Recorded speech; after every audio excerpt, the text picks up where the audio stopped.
Hello everyone, सबैजना नमस्ते। अनि सबैजना एकदम राम्रो सन्चै राम्रो हुनुहुन्छ होला। म पनि एकदमै राम्रो सन्चै छु।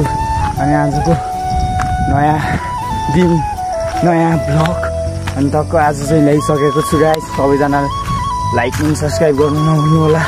नयाँ हुनुहुन्छ भने सपोर्ट लाइक सब्सक्राइब गर्नु नभुल्नु होला गाइस। अनि फेरि पुरानो हुनुहुन्छ भने मिठो कमेन्ट गरिदिनु होला भन्न चाहन्छु। अनि म चाहिँ खास गरी वनतिर किन आएको भन्दाखेरि टक्क मौसम खतरा देखाइरहेको कि ट्र्याक गराउनु यस्तो बवाल देखेर।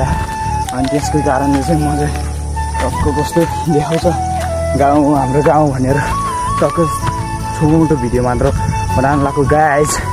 कस्तो लाग्छ लाइक सबै सपोर्ट गरिदिनु होला भन्न चाहन्छु। होइन गाइस, देख्न सक्नुहुन्छ यो चाहिँ हाम्रो गाउँ हो। यो गाउँ यो चाहिँ सानो गाउँ हाम्रो गाउँ हो। अनि यो अलिक पर भोलभाङ अनि भोलभाङ अनि टक्क यो चाहिँ घोडागाउँ यो घोडागाउँ हो। अनि यो चाहिँ टक्क हाम्रो महेन्द्रे त्यो पनि हाम्रै गाउँ हो। मस्त भोबाल देखेर यता धेरै ठुलो गाउँ छ। अनि यस्तो मस्त भ्यू देखाएर रहेछ, त्यही भएर आएको भ्लग गराउँ। यही ब्याक गराउँ यस्तो भोबाल देखेर आकाशको ब्याक गराउँ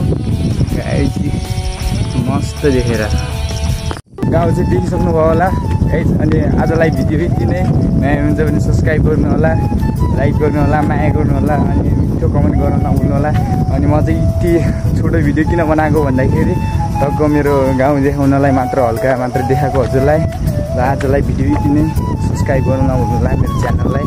अनि म चाहिँ किन भन्दाखेरि मस्तको ब्याकग्राउन्ड देखेर आएको कि बबाल देखेर। अनि त्यही भएर निस्किएको घरदेखि तलदेखि निस्किएको मस्त राम्रो देखेर भनेर निस्किएको। अनि यता चाहिँ टक्क त्यो बनाउँदो रहेछ अनि मस्त देखायो, त्यही भएर निस्किएको क्या। बबाल देखेर नि त हेर्नु त यस्तो बबाल देखेँ। मलाई चाहिँ बबाल लाग्यो त्यही भएर घरदेखि निस्किएको यस्तो मिठो दामी देखेर। ल गाइस, आजलाई भिडियो यति नै। अर्को चाहिँ अलिक मस्त भ्लग अलिक लामो लङ ल्याउँछ है गाइस। आजलाई भिडियो यति नै।